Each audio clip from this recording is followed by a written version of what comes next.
Climber, ever had an almost win? Now, it can leave you feeling pretty frustrated and defeated, but today, a hit songwriter has a different way of looking at it, a different way of looking at your almost wins. If you could use some encouragement, listen up. This episode is for you. Johnny, do that thing. Welcome to the C.L.I.M.B. This is a show dedicated to helping singers, songwriters, and indie artists like you create leverage in the music business. Leverage is the new music business. It's not talent. I mean, I think you got to have talent to get the leverage, but it's not talent. You got to have the leverage too. It's what we call the C.L.I.M.B. C.L.I.M.B. Creating leverage in the music business. That's a Baxternym from my good friend and co-host, Mr. Brent Baxter, who's an award-winning hit songwriter with cuts by Alan Jackson, Randy Travis, Lady A, Joe Nichols. He's got number ones in Southern Gospel. He's got top tens in Australia. He's got top tens down in Texas, Red Dirt Market. But why do you like him? Because he helps songwriters like you turn pro by revealing how you write like a pro, do business like a pro, and then on the regular, and I mean for years, on the regular, this man sets up events for you to create new relationships with the people that can change your life. You can find Brent very easily at songwritingpro.com. And I would like to introduce you to my co-host, Johnny Dwinell. Johnny owns Daredevil Production. They're breaking artists digitally by identifying new fans through data. It's complicated, but he's smart. If you're an artist looking to increase your streams, blow up your video views, sell more live show tickets, and get discovered by new fans, TV, and music industry pros, then Daredevil Production can help. Daredevil has worked with multi-platinum artists like Colin Ray, Tracy Lawrence, Ty Herndon, and Andy Griggs, just to name a few. You can find Johnny at daredevilproduction.com. That is production, singular, no S, and there is no S because there is no other. Johnny D. Hey, buddy. Hey. There's no S because there is no other, but we could probably all use some extra hands on deck. So I need three of me right now, to be sure. Mhm. So we're going to learn about the no sale story, the almost wins. That's The the deal. almost wins. I know. I just ran across this article yesterday. It's a column in American Songwriter magazine by hit songwriter Nicole Gallion, and Okay. it was awesome. I was like, "Oh my gosh, this is great!" And it's normally I go through and I'll highlight little segments. I just Mhm. circle the whole page. I'm like, just this whole thing. And That's so, great. yeah, Nice. I'm like, okay, this would be great for the show. I think it's a message that a lot of people will be helped by. And so that's why I'm bringing it here. Yeah. So I'm looking forward to getting into it. Love it, love it, love it. Well, let's take care of a little business first. Join the C.L.I.M.B community on Facebook if you have not done so. Just go to Facebook groups and search for the C.L.I.M B community or facebook.com/groups/the C.L.I.M B community. Ask to be let in. We let everybody in as long as you don't look suspect like the guy you just booted out. That was some Nigerian prince that wanted to be your friend, He wanted to be my friend. It's nice. but he looks like an actor. He has a Yeah, famous it's an picture. actor's picture, and his comments just say, hello. Yeah. Yeah. Okay. I get texts like that now randomly. Ugh. "Huh, hey, what's up?" Like, what I'm like, "What?" Like, Yeah. oh, crazy. But anyway, if you guys if you look like you're trying to I banned somebody last week for I don't know what the hell they were selling in there, but it was like, some girl, like, they're getting smart about it. Like, they look like artists and stuff like that too now. Yeah. The whoever's doing this, if it's AI or whatever, they're getting good at it. But you know, we just kick them out, man. If that There happens, we and go. Yep. ban the account. But Kick him off the listen, mountain. we want you to be there. You're going to get a lot of love, a lot of support, a lot of information, maybe some co-writes, maybe some answers to some of your questions, and you can ask whatever you want in the feed, and you're going to get answers for that. If you're going to promote yourself, we want you to do that, but do it as a comment in, for instance, New Music Monday. If you want to share Mhm. some new music, comment there. Or Gig Alert on Thursday, comment there. Let us know what's going on. Or Wednesday Wins, which is really called New Heights. It's a picture of the mountain in the feed. Comment there. Let us know like what wins you, or even almost wins, names. I think That's we'll right. add to that after today's episode, and let us know what's going on. And you're going to get a lot of people that support you. Get in there and make some stuff happen, man. That's how you add value to the community. And we celebrate the wins here on the pod. So, Brent, what we Mhm. got? All right. So these are a couple of them. I don't have time to share all of them, but just want to highlight one or two. Climber Jack Nelson says, my single, Fog, just went number 1 on the Texas Internet Radio chart, and I was recognized by the industry as a quote-unquote rising star. So Way congrats, to go, Jack. Jack. And I Yeah. mean, normally when you say congrats, You know Jack, what? you think I'm being I, facetious, but no, I actually I mean don't know, Jack. it. Do There you you know go. Jack? Foggy. My recollection is foggy. Climber Ron Hirsch says video release for a song called Shine, which I co-wrote with another climber, Will Gunnell. The song is also being played on Black Dog Indie Country Radio with Phil Krantz. The song will be available on all music platforms later this month. So maybe by the time you hear it, you can check out the song Shine by climber Ron Hirsch and climber Will Gunnell. So congrats, guys. Keep on climbing. Congratulations. Yes. Right on. And make sure you follow the podcast on whatever podcast platform that you hang on, and tell a Mhm. friend about it. We've got all these climbers, and help us help you help them, right? They That's can right. find something valuable here. Man, I had the sweetest conversation with, I told you about this, but I want to share with the community, with Taylor Austin Dye, Oh, I love who her. we met at the Climb takeover of the Mhm. Writers' Night. Yep. And super super fun night. And I realized I met Justice Storm there too. Like, Yeah. we met a lot of writers at we got to do that again.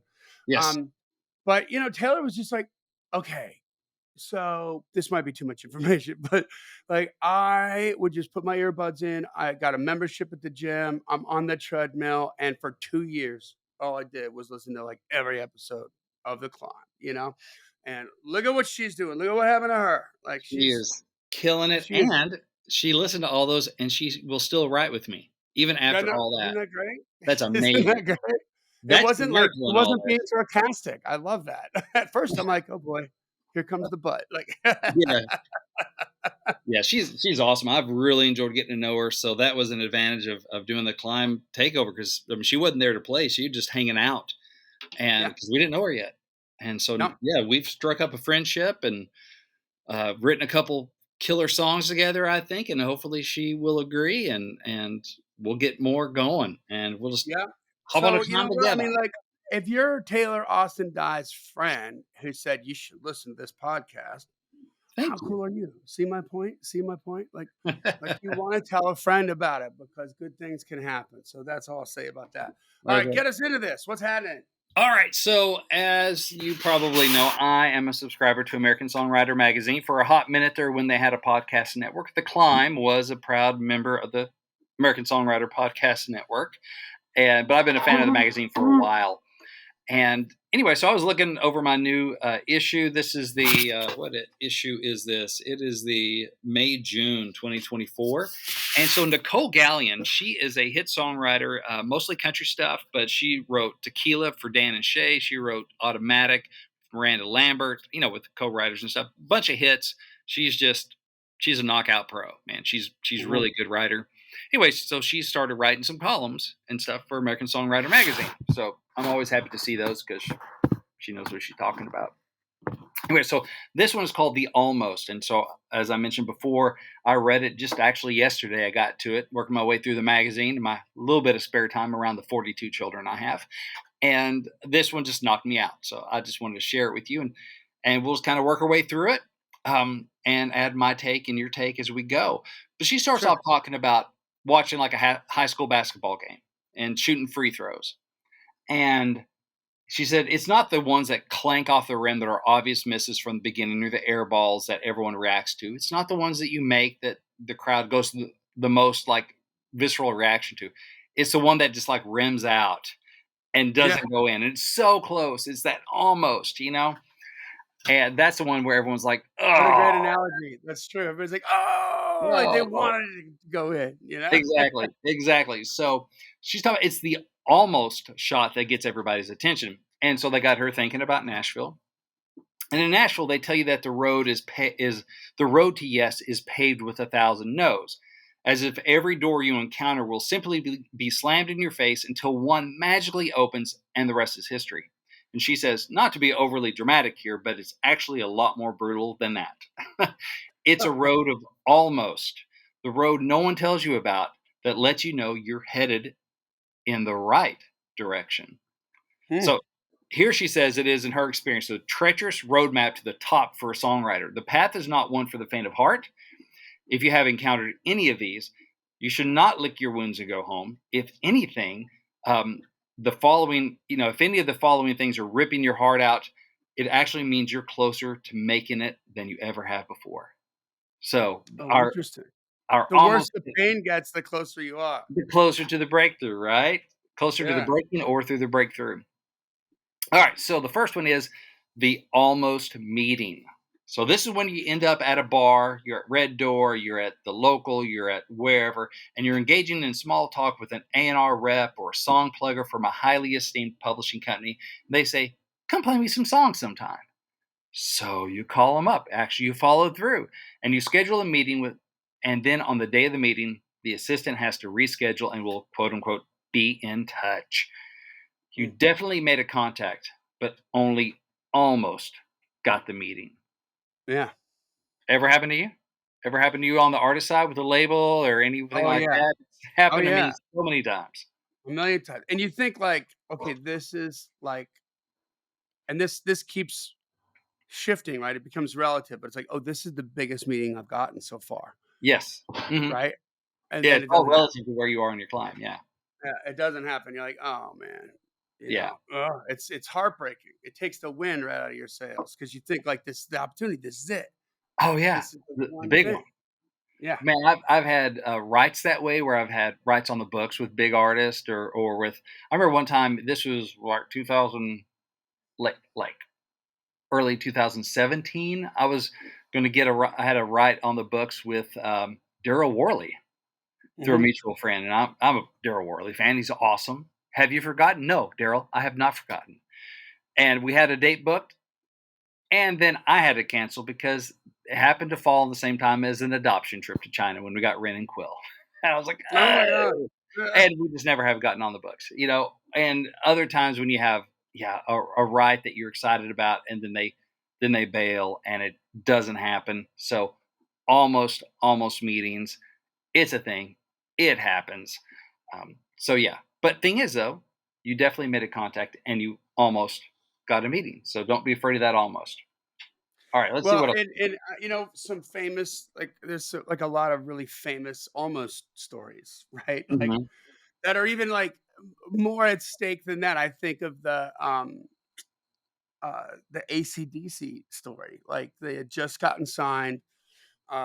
Nobody knew who they were yet, and they had agreed to an opening slot on the tour with Paul Kossoff, who was the guitar player for Free and had Hmm. gone out on his own. And they flew from Australia all the way up to England. And while they were in the air, Paul Kossoff was in the air coming from America back to England and overdosed, I believe, on heroin and died. Oh, So by the time they landed, it's like, hey, guess what? No tour. This is yeah. and the Atlantic rep there, I can't remember who it was, but like just felt so bad for him. You Mhm. know, he booked a show, right? He, like last minute booked a show for them, and he goes, and I walked in, and like there's this sound guy, there's me, and there's two people. There's like four people, and then like three other people walked in off the street, Yeah. and he said, and they came out, and they just tore the place apart as if it was sold out. The whole thing, because like uh, um, um, uh, Angus Young would be on the shoulders Yeah. who's the singer? I'm forgetting the name of the singer right now. Um, Was it Bond Bon or Scott, yeah, yeah, Bon Scott. Be on Bon Scott's shoulder, and they're doing the whole thing, right? yeah. And he said there was 2 shows that day. They played to 4 people the first show. They went backstage. When they came out for the second show, the place was sold out. You know what I mean? Like, everybody so they just took advantage of it, you know what I Yeah. mean? Like, what does this make possible? So, anyway, I like that story. Yeah. And so for me, a lot of this is how are you framing this experience? Are you framing the almost meeting as a failure, or okay, hey, at least I got one scheduled? Maybe Yeah. I'm that much closer to the actual meeting happening. If you look at it as a step in the right direction instead of a failure, is going to help you get through. And Yeah. Nicole's thesis here is it's a step in the right direction. You should be encouraged by this. Then you have the almost track listed. Oh, the almost cut. So the artist has had your song on hold for months. The label has even reconfirmed the hold a number of times. After being on hold for a year and one short week before the artist cut date, they narrow down the list from 40 to 20, and you're notified that your song is off hold. So you know your song is definitely good enough to be recorded, but it was only an almost cut. And I got a few of those. I got a few. Yeah, I mean, like, that's a badge of honor, right? Yeah, Getting a hold from any artist that you're freaking out about, that is yeah, huge, like a Tim McGraw or something like hmm that. And, I mean, all of a sudden now you move into a different club. Right now you're in the club. Before you got that hold, you're in the club of everybody who's anybody that thinks they might be a songwriter, right, has a dream of getting a song cut by Tim McGraw, right? yeah. Let's just use that as an example. And then all of a sudden you got a song that's on hold by Tim McGraw's team. That means Well, somebody on his team agrees that it is a mighty exactly. fine Tim McGraw caliber And can song. we can we just talk about how that club went from, millions of Yeah, songwriters down to, hundreds, yeah, right? yeah, Okay, and then you got a song that was on hold that was then not on hold from Tim mhm, McGraw, right? They almost cut from Tim McGraw. Well, yeah, that that's a very exclusive group too, yeah, mhm. and by the way, there are hit songwriters in that group. Oh, for sure. Most of them are probably hit Yeah, songwriters. I'm thinking of, Tony Lane, where he was just like, "You gotta write 1,500 to get a big one," and Yeah, And yeah. it's like, so even after that, even after you got that big stuff, you're still It's you're in not a a great gimme. group now. It's not That's a a great gimme, right. It is, and so, I mean, gosh, I've heard some stories of the almost cut. I mean, I have some of mine. Just see, for example, I remember this is a while back. This would have been Carrie Underwood's like second record or something, so like huge record. And it was like 2 weeks before they were cutting, and we got a hold. And we're yeah, like, heck yes. Mark Bright, who was her producer, put it on hold. We're like, at 2 weeks out, they know what they're looking for. Like they've narrowed down. Like this yeah. is like legit. Like, now they're playing beat what we got 2 weeks out. Mhm. And didn't get cut. But it was on hold like 2 weeks before. There's another Yeah, one where like 2 weeks before his record, before he was cutting, Brad Paisley put a song of mine on hold. And I ran into Brad at a number one party for something else for his She's Everything. So it would have been on the Fifth Gear record. And so I go up and introduce myself. He's like, man, that is a perfectly written song. They don't cut it. yeah, yeah, Yada yeah. yada, story of our lives, right? So many stories of like almost, Now I've heard some real heartbreakers from some people I know. So one is R.C. Bannon. Man, he's won an ACM as like new country artist of the year back in the '70s. He wrote "I Don't Have to Be Meat Till Monday" for Steve Azar. The guy's a pro. Well, he goes far enough back that he had an Elvis hold. Elvis frickin' Presley, right? Whoa. And so and actually gets a phone call one day from his buddy who's in the studio going, dude, we just tracked your song for Elvis. Archie's like, heck yeah. So Elvis is out in Vegas at this point. So he comes flying into Nashville, and word has it that they land on the tarmac on his plane, and he steps out, and it's a little too cold that day. Elvis is like, nope, flies back to Vegas and dies. Oh, shit. Cracked, no vocal. Brutal. Oh, Brutal.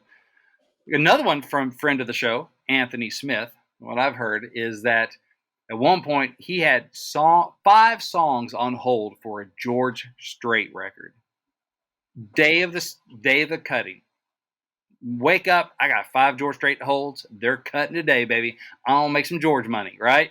yeah. That then Tony Brown doesn't put on his grippy slippy socks.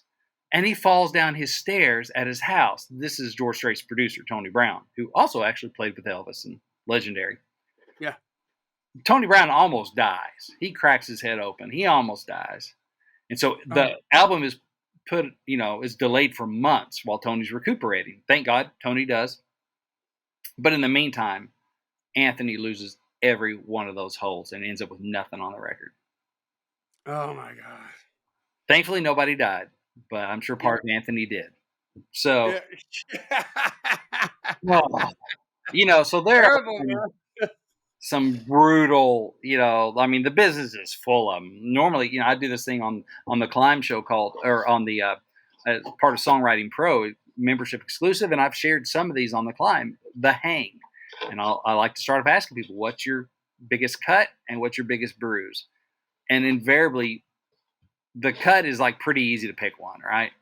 It's the bruises where they're like, I have an embarrassment of riches here when it comes to bruises, right? So we all have if you're in it long enough, you have almost, and almost is a badge of honor because that means you've been in it for a minute. So that's the almost cut.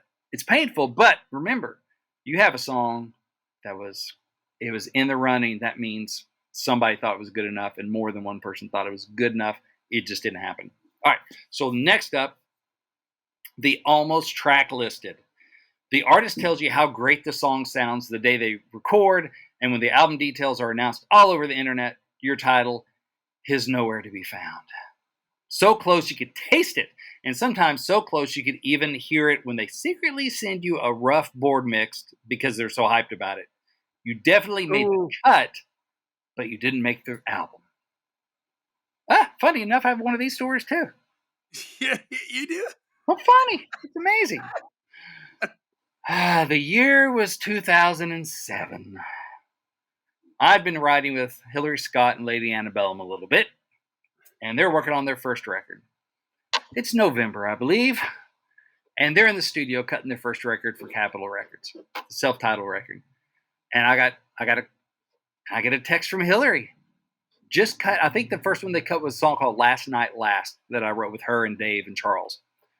And she's like, "So magical." I'm like, yes. I remember driving around. I remember what my wife and I were doing. We're on a car lot that day looking for a car or something. I'm like, get a better car, baby. Lady is going to make some money. And Hillary just texted me and told me the song is magic. Like 2 days later, I get another text from Hillary. Just cut A Woman Scorned. Killer. I'm like, yes. I got two. And this is, they're brand new. But, man, I've seen them play out. And I'm just like, these guys are awesome. Like Lady A is going to be a thing. Sure enough, they were. Unfortunately, so they cut 14 songs to make an 11-song record.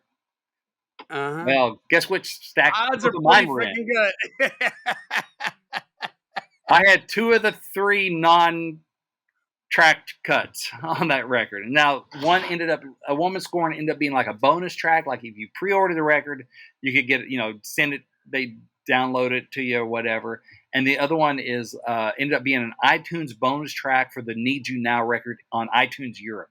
So like they're floating around, they're cuts, but they weren't on the record proper. So it's almost like when I say cut by Lady Yak, a little asterisk there. Like, yeah, I mean they show up on my royalty statement, but I probably have the record for making the least amount of money off a Lady A song. Oh my God, that's so terrible. Almost track listed. And I've heard other stories of that. Like when it comes out, people look and they go, I don't see my song on this. But they cut it. And they said it was on there. Now it's not on there. So that's the almost track list. But again, good enough to get cut. Hang on to that part. It's good enough to get cut. All right, here's the almost single. The artist says, go buy a boat.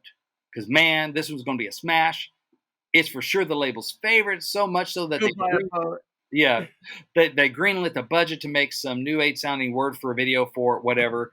Words like focus track and release strategy are getting thrown around. You definitely get to share all the glory on social media.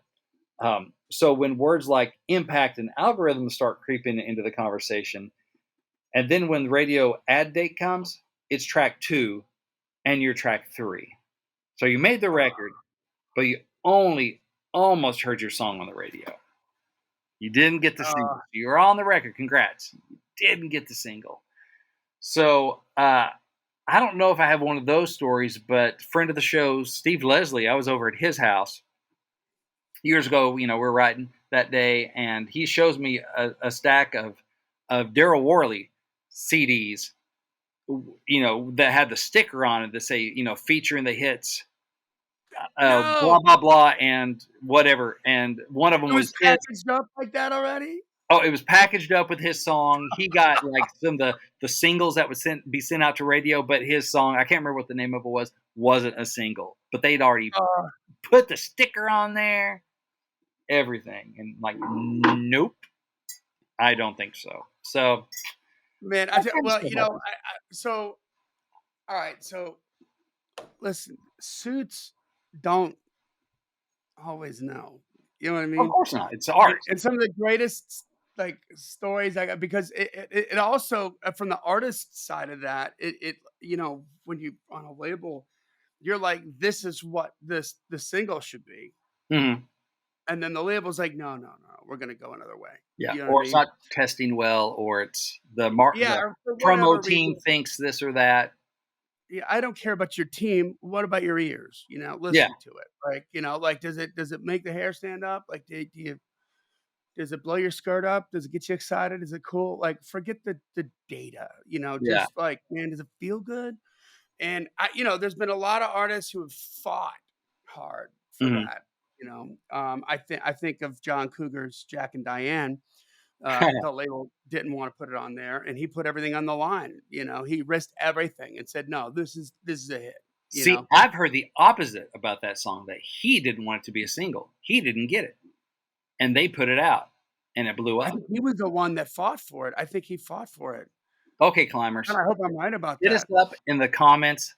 Let us know, because it's funny. I So, was thinking of, like, he was the opposite. Like, he didn't hear it. He's like, that one, that one, and it goes yeah, on to be his career song. So, yeah. I mean, the well, one most or the iconic other. song ever. And I was just watching, for instance, like the Bon Jovi thing. There's a big Bon Jovi documentary, right? He's getting ready to come back, and they were talking about. I got like some more insight on "Living on a Prayer." Like we've told this story before, but Mhm, it's Richie and Desmond Child and mhm. John Bon Jovi, and they write that. And John's like, "Man, when I heard that, I was like, yeah, well, maybe that'll be good for a soundtrack song or something like that." And both Richie and so at this point, it's a work tape if it's that, you know what I Yeah. mean? Like they just wrote it. So we don't have a demo, we don't have anything. And Mhm, John's just like, I mean, if you listen to the song, it's just like 8 notes. And mhm. Richie's not doing the boom, boom, boom, boom, boom, boom, like that. That thing's not happening yet. So it's just like boom, boom, boom, boom, boom. It doesn't move anywhere. Yeah, And it's like, and I didn't get it. You know what I yeah, mean? Like they got it. And then Desmond Child is like, I'm not being facetious here. Like Richie and I literally got down on our hands and knees in front of John. I'm like, please, you have to cut this song. And Richie's like, this is the best song that we've ever written, yeah, because it was the first time they put a story and made you, care yeah, about something.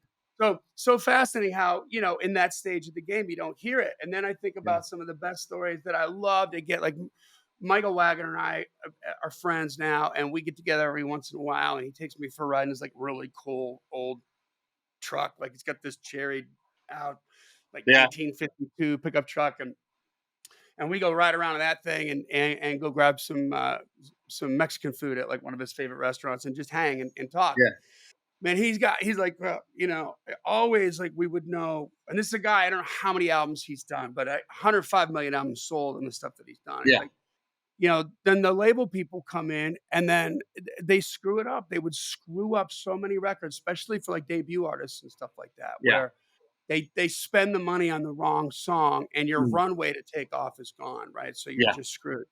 Well, he's like, so we started getting around that by we would have when the label people would come in, like the A&R guy or whatever, we'd like say, "Hey man, do you want to be like on?" We would know what the single would be. oh, yeah, We're like, "You want to be on the background vocals for this? Like you could do some of the shout vocals, it'd be awesome." Okay, great. And he's like, so we would sit there and we don't care if they could sing or not, right? Because he yeah, goes literally before the door slammed as the guy was walking out the door. I've already erased everything that he did, but in the A&R guy's mind, he's on that track. So now he's fighting for that song. in the Mhm. boardroom and throwing his weight around. Because at the end of the day, it's a judgment call, right? And It everybody is. doesn't want to It's make art. the wrong call. Yeah. And so that's how they would control that, and do that. And then I just think to bring it around full circle too, he told me this dude did it to Bon Jovi. Who paid for the Skid Row record? You know what I Oh, mean? yeah. And John was like, "Yeah, we got to do the background vocals like this." And John goes in there and does it. And Michael's like, "Whatever." Like, That's not funny. impressed with anybody. You know what I mean? Just Yeah. like this isn't cool. Like so. Anyway, those are great stories of how to control that Trying to get a outcome. little more control on Almost. Yeah, So yeah, here's the last one, the Almost hit. So this one is probably the crown jewel of all the stages of this maddening torture we call being a songwriter and an artist. You got the single. You even got the heads up from the coordinator on the radio promo team that WSIX would play it this weekend. So you get to sit in your car parked in your garage and selfie vid a snotty cry as you finally hear your song on the radio for the first time in your life. Parents are called, friends are texting, and then 16 weeks later, the song peaks at number 56 on Mediabase. Almost every hit songwriter I know can tell you what that song was for them. The one that really made them think they were finally passing go on the musical monopoly, only to watch the title disappear off Billboard like David Copperfield. She says hers was a song titled, ironically, Gone Like That. And as the song says, it was, in fact, Gone Like That, and only almost a hit. No boat. So oh, So yeah, I think. So she goes on to say here, every time a writer I know almost has a hit, I quietly rejoice for them because I know they have now completed the final round of almost, and they are now yeah, teed up perfectly for a fast track of yeses. Yes to the right idea on the right day with the right writers for the right artist, and the producer says yes, and so does the label, and the right players play the right parts, and it's the right track to lead with the for the right album concept, and it goes to radio with the right promo team at the right time, and it goes right up on the charts. And then the writer goes up at the number one party and makes a mention of how many no's it took to get him there. But it's really the almost. So I just yeah. think that's brilliant. And for one thing, that last part, I mean, right idea, right co-writers for the right artist. They agree, they cut it, but the players play the right parts, and it happens to be the right concept for the record, and the right Yeah. people say yes to the single, and you got the right promo team, and you got it's like It's like three galaxies of planets that have to align. it really is. That's why they're saying like getting a hit record is like winning the lottery. It's like it's a miracle every time it happens Yeah, and then because it of peters all that out. goes into it. Yeah, Especially on the major label galaxy of stuff, right? That level, yeah, because there's so many people that have to say yes. If you're yeah, writing with your co-writer and they put it out on streaming, cool. It's not nearly as many knuckleheads that have to say yes as there yeah. is at Sony or Universal or whatever. And so it is pretty much a miracle. But anyway, I just thought it was a great way of looking and kind of redeeming your almost. Yeah. I mean, I would love to hear someone's almost in the comments to this episode. Find us in the Climb community. Find us wherever we are on social, Yeah, Instagram, what's your YouTube when almost? this drops on YouTube. What's your almost? By the way, Give that's us some good of your stuff almost. when we're, like, interviewing songwriters and stuff too. Like, wait, that's another great question. Like, what's your Yeah. big What's an almost? Your almost? almost meeting, your almost, hold, your almost cut, your almost Mhm. hit. Oh, Like, yeah. that was I mean, everything was there, but it didn't happen. I could go on. I could turn this to an hour episode probably pretty easily just by going, oh, I got another one. Oh, let me tell you the other almost I had. I'm almost done. Hold on. There's more. The more I talk about it, the more it dredges up the harsh memories. But that's the Yeah, thing, man. It's the almost are a clue that, okay, first of all, no is a sign that you're headed in the right direction because you're talking to someone who I guess maybe could have said yes. So they yeah, said no. Okay, but that means you got somebody in the business or around it to listen, to even get yeah. an answer, right? So that's a step in the right direction. And then to get some almost means you're closer and closer to the bullseye. And That's hopefully right. you keep doing work, you keep showing up, you don't give up and go home, you keep at it. Then hopefully, no guarantee, but hopefully some of those almost turn into yeses That's eventually. right. So I hope y'all are encouraged by this because Lord knows And we then all and got a bunch then of almost. and then I want to encourage everybody to listen to next week's episode because Ooh. we've got a whole lot of antidote for the almost. Excellent. See, we didn't even, y'all, I do not know this man. We did not plan this. That's right. Sir, did we meet before tonight's show? No. All right. So, hey, I have a gift for you that I think will hopefully help turn some of those almost into yeses, and it is my free PDF download. It's called 6 Simple Ways to Make Your Songs More Commercial. Because if you want a commercial hit, it helps for it to be commercial. And you can get that very easily. Just tell me where to send it. I'll send it to you. You can find it at 6 simpleways.songwritingpro.com. 6simpleways.songwritingpro.com, or you can just go to songwritingpro.com, click around a little bit, you'll find it. I don't try to hide it, but just tell me where to send it. We'll send it to you. Awesome. All right, that brings us to the end of another Killer Climb episode. Y'all make sure that you follow the podcast and tell a friend about it. Join the Climb community. This podcast exists because we want you to win. So keep on climbing. And we'll see you at the top. And thank you, Nicole Gallion, for the great call. Thank you.